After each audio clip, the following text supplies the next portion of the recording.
In Inception, dreaming is portrayed with the dream architect, who is the creator of their own dream.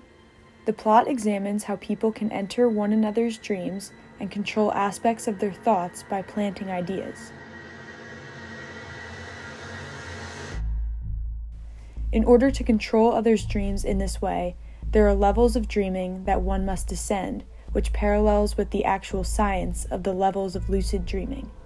These levels of dreaming correlate to levels of awareness, where the highest level, where someone is fully aware that they are dreaming, is called lucid dreaming. One of the main methods of dream control used in this film is a kick.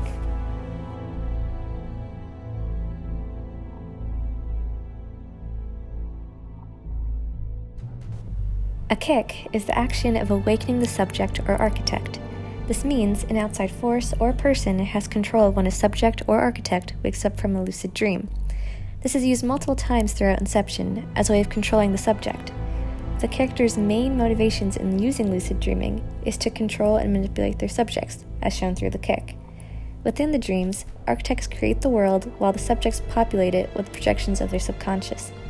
The architect is then able to extract information by interacting with the subject's subconscious.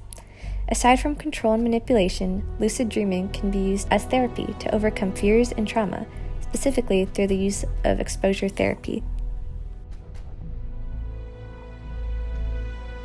Exposure therapy is where psychologists create a safe environment in which to expose individuals to the things they fear and avoid. This is possible in lucid dreaming, because dream environments can provide a realistic enough experience without it actually feeling unsafe.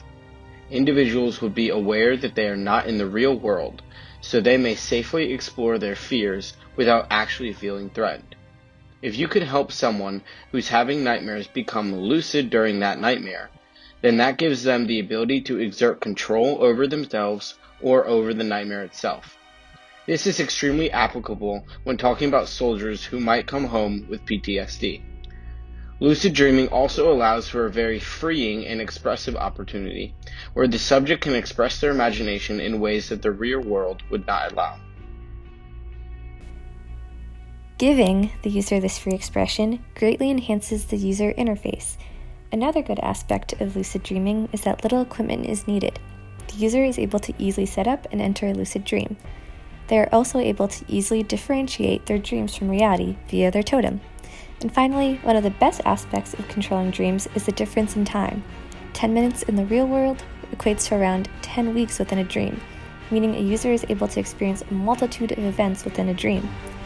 Even with all these good aspects, there are a few downfalls. This is mainly the high consequences for if the architect fails.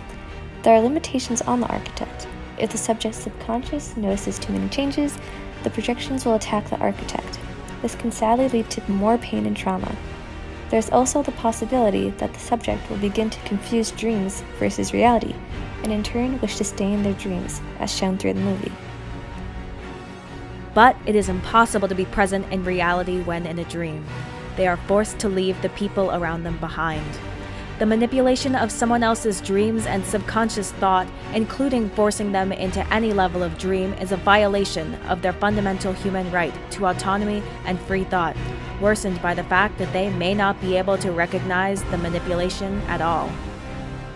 To solve these ethical issues, a few solutions can be implemented. First, consent should be required for someone to go into the dream state. Unlike in Inception, where the induced dream state was forced on someone, the person's own conscious decision should be made to enter into the dream state with full knowledge of the potential risks previously mentioned. Additionally, to solve the ethical issue of autonomy, a moderator can be included to ensure that the person is not restricted or manipulated without their knowledge and that ethical laws are followed. This limits the potential issues of autonomy in the UI and allows the person to have more control over their own decisions in the dream. The idea of dream control could have come from a multitude of places. One obvious source is Roger Zelazny's novel The Dream Master, in which he uses guided dreams as a means for psychotherapy, rather than espionage. However, it is just as possible that Christopher Nolan might have had an in-life experience in which he awoke from a dream only to find that he was still inside of a dream. waking up further to find that he believed the events from his dream to be true. This movie is great, not only for its excellent actors, but also because he infuses a lot of relatable, humane characters into it.